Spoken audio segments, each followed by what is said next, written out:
Ambassador Zethkari had seen many species in his 3 centuries of diplomatic service across the Galactic Council. The proud, towering Vorthon with their crystalline armor, the quick-witted Nexari who spoke in harmonious tones, the ancient Kelthans whose wisdom echoed through millennia, but never had he encountered a species quite like the humans. They sat at the far end of the council chamber, 5 representatives in simple dark clothing. No ornate decorations, no displays of technological prowess, no ceremonial weapons or bioluminescent crests. Just 5 bipedal mammals sitting perfectly still, hands folded, watching everything with those peculiar forward-facing eyes. The species from Sol 3 requests admission to the Galactic Council, announced Prime Counselor Vythe, her voice carrying across the vast chamber. They call themselves humans.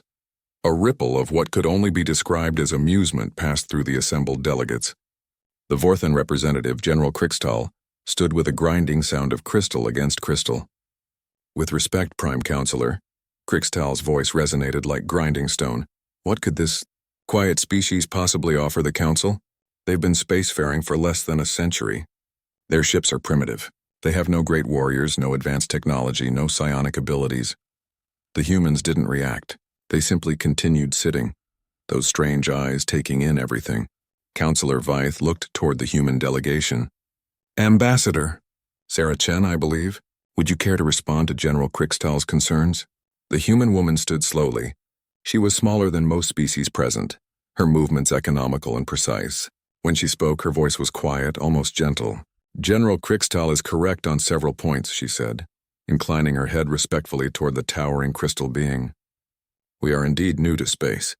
Our technology is relatively primitive. We have no natural armor, no psionic gifts, no great physical strength.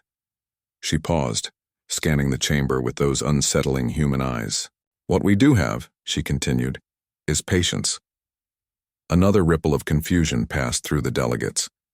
The Nexari representative, choir singer Melody of Wind, spoke up with her melodious voice.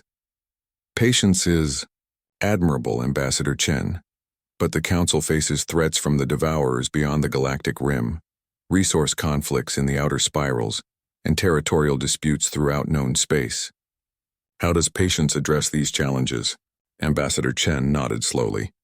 3 months ago, the Devourer scout fleet attacked the mining colony on Kepler 442b.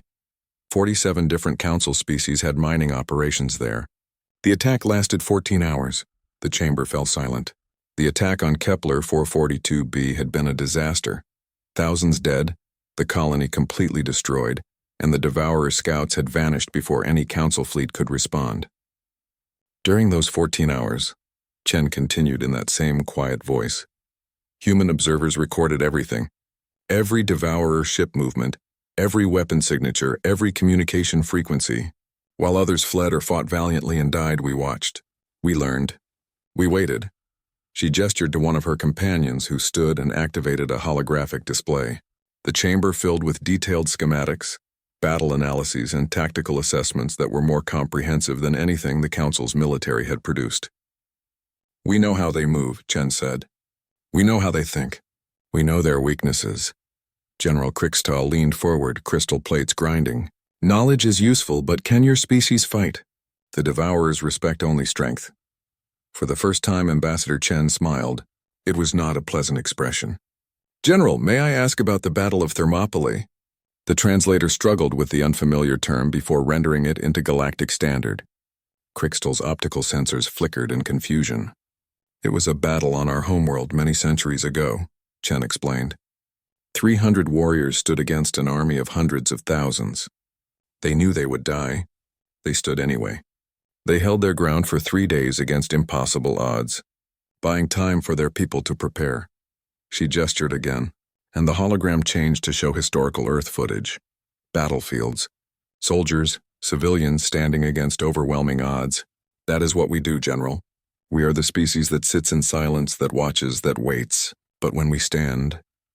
The hologram shifted to show human military formations, orbital defense platforms being constructed around Earth, vast shipyards in the asteroid belt. We stand as one. The chamber had grown completely quiet. Even the ever-chattering Nexari had fallen silent. The Devourers are coming, Chen continued. Your intelligence networks estimate they'll reach the core systems within 2 years. You've all prepared to fight them with honor, with courage, with the strength of your ancestors. She paused, those predator eyes scanning the assembly. We've prepared to win. The hologram changed once more, showing a tactical display of the inner galaxy. Human positions were marked, not the handful of systems they officially controlled, but thousands of hidden outposts, monitoring stations, supply depots. A vast, silent network spanning council space. We've been here for 3 years, Chen said quietly. Watching, learning, preparing. While you debated our admission to the council, we took the liberty of defending it. Prime Counselor Vith's voice carried a note of awe. How many of you are there? Enough, Chen replied simply. We are the species that sits in silence. We are humanity. She looked directly at General Krixtal. And yes, General, we can fight. The vote for human admission to the Galactic Council was unanimous. Later, as the delegates filed out, choir singer Melody of Wind approached Ambassador Chen. I must ask, if you've been preparing for 3 years, why seek council membership now? Chen's smile this time was warmer, more genuine. Because preparation time is over. The real war starts tomorrow. As if in response to her words, alarms began blaring throughout the station. Emergency lighting bathed the chamber in red as automated voices announced in dozens of languages. Devourer fleet detected. All council forces to battle stations. Ambassador Chen didn't move. Neither did her companions. They simply sat back down, hands folded, watching with those patient predator eyes as chaos erupted around them. They were the species that sits in silence. And the galaxy was about to learn why that should terrify its enemies.